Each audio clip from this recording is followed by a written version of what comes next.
F1 race जीतने के बाद पोडियम में लोग शैंपेन क्यों स्प्रे करते हैं? मैं रिसेंटली F1 देखना शुरू किया, ड्राइव टू सर्वाइव के 6 सीजन देख चुका हूँ अपने घर वालों के साथ बैठ के। मैंने देखा कि यार बहुत सारे अल्कोहल ब्रांड्स देखे, मैंने पढ़ने की कोशिश करी यार ये शैंपेन ही कैसे से लोग ये पोडियम पे शैंपेन क्यों मारे एक दूसरे पे। इसके पीछे बहुत इंटरेस्टिंग हिस्ट्री है। 1950 में, एक्चुअली 1950 से पहले ऐसा कभी नहीं होता था। 1950 में जो रेस हो रही थी, F1 रेस हो रही थी in the middle of the champagne country, and this track is called रास। स्पेलिंग में आता है REIMS। मेरे जैसा देसी आदमी तो बोलेगा रेम्स, बट इट्स प्रोनाउंस्ड रास। और वहां पे ये हो रही थी इन फ्रांस। तो ये एकदम शैंपेन कंट्री है। ट्रैक के आजू बाजू एक्चुअली विनयार्ड्स हैं, वहां पे हो रही है रेस। और जो विनर थे इसके हुआन, उनको एक्चुअली लोकल लोग गिफ्ट करते हैं एक champagne bottle as a souvenir कि आप जीते हो। तो वहां पे शेक नहीं होती, ठीक है, तो वो ले लेते हैं। बट उस साल से शुरू होता है कि हर साल गिफ्ट होने लग जाती है एक शैंपेन बॉटल जहां भी हो रही है। अगले 15 साल तक ऐसे ही शैंपेन बॉटल मिलती रही, बट कभी भी स्प्रे नहीं हुई। स्प्रे कहां से शुरू हुआ?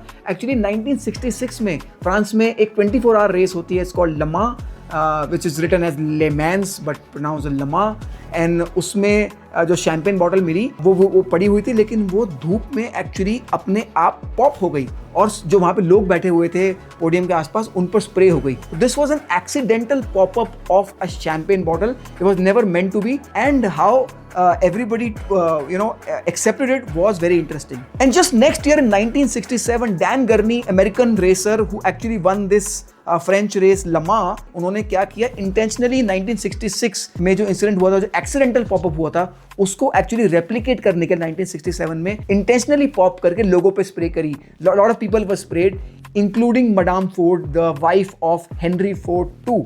और वहां से ये एक प्रथा शुरू हो गई, एक रिचुअल शुरू हो गया कि विनर को शैंपेन पॉप करनी पड़ती है और लोगों पे स्प्रे करनी पड़ती है। 1960s में जो शैंपेन पॉप हो रही थी, जो स्प्रे हो रही थी, वो थी मोए एंड शॉन्डॉन। फिर 2000s में आई GH मूम, और उसके बाद 2017 से 2020 के बीच में आई एक शैंपेन जिसका नाम था कार्बन, ये स्प्रे हो रही थी। 2021 टू 2024 का अगर आप ड्राइव टू सर्वाइव देखोगे, जो मैं देख रहा हूँ, वहां पे जो शैंपेन पॉप हो रही है, स्प्रे हो रही है, वो है फरारी ट्रेंटो। वो एक्चुअली शैंपेन नहीं है, वो एक प्रोसेको है। शैंपेन आती है फ्रांस से, प्रोसेको आती है इटली से। और 2025 से आ गया भाई साहब मोए एंड शॉन्डॉन का गुस्सा। ये आपको पता है मोए एंड शॉन्डॉन है किसकी? ये है LVMH की। वो जो LV बैग्स बनाते हैं, उनको आगे गुस्सा, भैया हम LVMH और तुम ये से क्या आज के छड़े छटांक F1 में कर रहे हो। तो उन्होंने अगले 10 साल की डील ही लॉक कर दी। LVMH के आपको बहुत सारे ब्रांड्स दिखेंगे, जैसे कि ग्लेन मोरांजी भी इन्हीं का है, बेल्वेडेरे वोडका भी इन्हीं का है, और मोए एंड शॉन्डॉन तो है ही इनका।